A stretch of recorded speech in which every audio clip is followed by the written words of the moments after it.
Breaking news, সাকিবকে বাদ দিয়ে দেশে ফিরিয়ে আনতে সুপ্রিম কোর্টের লিগ্যাল নোটিশ। বাংলাদেশের তারকা অলরাউন্ডার সাকিব আল হাসান বর্তমানে রাওয়ালপিন্ডিতে পাকিস্তানের বিপক্ষে টেস্ট ম্যাচ খেলছেন। তবে সেই খেলার মাঝখানে 22 আগস্ট তার বিরুদ্ধে হত্যা মামলা দায়ের করা হয়। আর সেই মামলার পর সুপ্রিম কোর্টের আইনজীবী ব্যারিস্টার সজিদ মাহমুদ আলম সাকিবকে জাতীয় দল থেকে বাদ দিয়ে মামলার তদন্ত প্রক্রিয়া শেষ করতে বিসিবিকে আইনি নোটিশ দেন। বিসিবির কাছে সাকিবের আইনি নোটিশের বিষয়ে এই আইনজীবী বলেন, যেহেতু সাকিব আল হাসানের বিরুদ্ধে ফৌজদারি মামলা হয়েছে, তাই আইসিসির নিয়ম অনুযায়ী তিনি জাতীয় ক্রিকেট দলে থাকতে পারবেন না। অবিলম্বে তাকে ক্রিকেট দল থেকে বাদ দিতে হবে।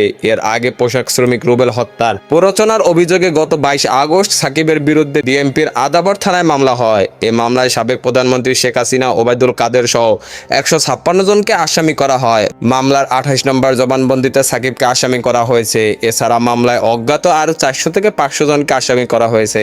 মামলার এজাহারে বাদী অভিযোগ করেন, গত 5 আগস্ট আদাবর রিং রোডে বিক্ষোভ মিছিলে অংশ নেন রুবেল। এই সময় আসামিদের প্রত্যক্ষ ও পরোক্ষ নির্দেশে উৎসাহ, সাহায্য, সহযোগিতায় কেউ মিছিলে গুলি চালায়। বুকে ও পেটে গুলিবদ্ধ রুবেলকে হাসপাতালে নেওয়া হলে 7 আগস্ট তিনি মারা যান। খেলাধুলার সকল আপডেট পেতে আমাদের ইউটিউব চ্যানেলটি সাবস্ক্রাইব এবং ফেসবুক পেজটি ফলো দিয়ে লাইক, কমেন্ট, শেয়ার করে আমাদের সাথে যুক্ত থাকুন। ধন্যবাদ।